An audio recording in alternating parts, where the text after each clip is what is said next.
महत्वाची अशी माहिती आहे.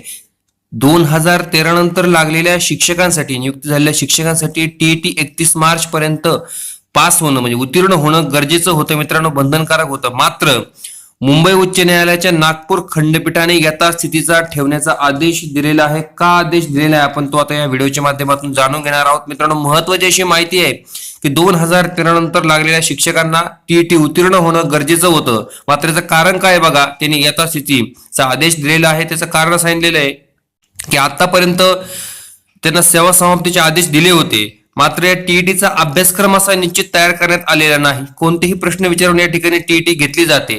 यामुळे निश्चित असा अभ्यासक्रम तयार केला नसल्यामुळे टीईटीवर या ठिकाणी आक्षेप नोंदवलेला आहे उच्च न्यायालयाने म्हणजे नागपूर खंडपीठाने, आणि टीईटी यथास्थितीचा आदेश दिलेला आहे. म्हणजे आतापर्यंत ज्या उमेदवारांना सेवा समाप्तीचे आदेश दिलेले होते मित्रांनो, त्यांना या ठिकाणी निश्चितच कालावधी वाढवून मिळालेला आहे. निश्चित मित्रांनो, शिक्षक भरती प्रक्रिया सुरू झालेली आहे. आपल्या सर्वांना माहित आहे की संस्थांच्या या ठिकाणी जाहिराती येत आहेत, जिल्हा परिषद जाहिराती आलेल्या आहेत, मनपाच्या, नगरपालिकेच्या.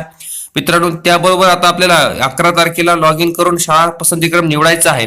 या सर्व बाबीवर या ठिकाणी हा महत्वाचा असा निर्णय न्यायालयाने दिलेला आहे की टीईटी जे उत्तीर्ण होते मित्रांनो, या ठिकाणी त्यांची सेवा समाप्ती जर आदेश दिले असते तर निश्चितच या ठिकाणी नवीन भरतीसाठी जागा तयार झालेल्या असत्या. मात्र आता या ठिकाणी मुदत वाढलेली आहे.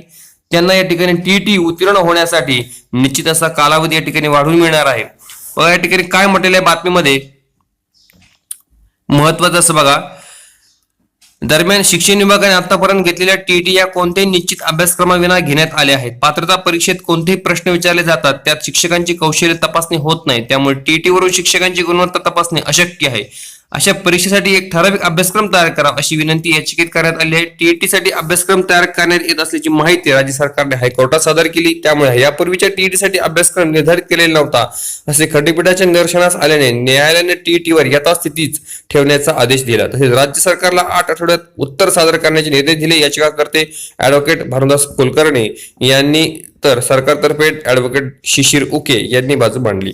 मित्रांनो, ही महत्त्वाची अशी माहिती आहे शिक्षक भरतीविषयी, शिक्षक भरती प्रक्रियेच्या संबंधित.